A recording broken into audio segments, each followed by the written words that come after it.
AOT. Yan po ang kanyang initials. Ang problem ko po ay sa pera. Noon, 3,000 lang, kasya naman. Ngayon na 10,000 pesos na, siguro yung sweldo niya or allowance, kulang pa rin. So, paano ba talaga sila turuan mag-budget?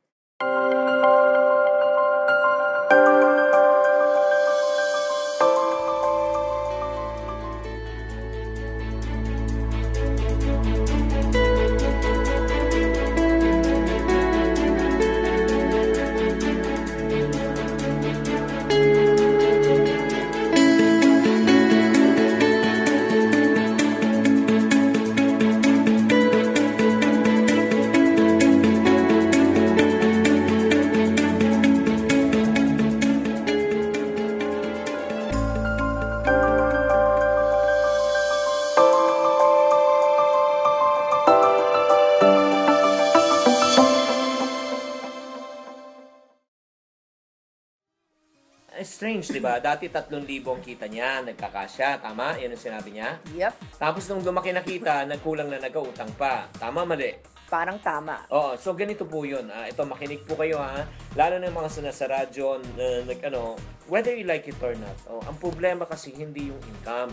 Ang problema, yung taong humahawak ng income. In other words, the problem is not the attitude, the problem is the person, the problem is the attitude towards the problem. So, in other words, kasi ito lang hindi nyo ba napapansin? Diba, yung mga sinasabi nga natin nung maliit ang kita na pagkakasya, nung lumaki ng kita, nagkulang nagkautang pa. Bakit naman? Kasi, ang problema hindi kasi tumaas ang gastusin. Ang problema, nagbago ang iyong mindset.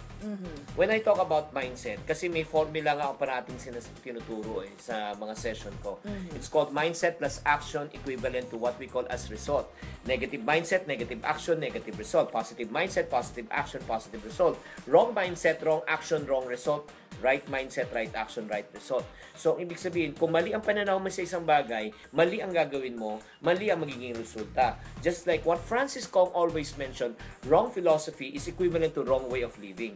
Kung mali ang filosofiya mo sa buhay, mali rin ang pamumuhay mo. In other words, ito yun.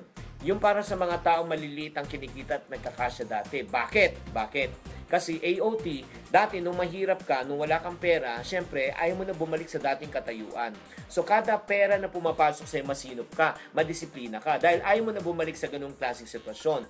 Pero ito naging problema. Ngayon, nasa Singapore ka, OFW ka, nagtatrabaho ka, bigla na lang, di ba yung income mo from 3,000, di ba? Baka $6 pa nga yan, or to 10,000. Tapos nakita mo na yung cheque, $, na. Nagbago ng mindset mo. Ito yung sinasabi mo. Ito na ang panahon ng paghihiganti.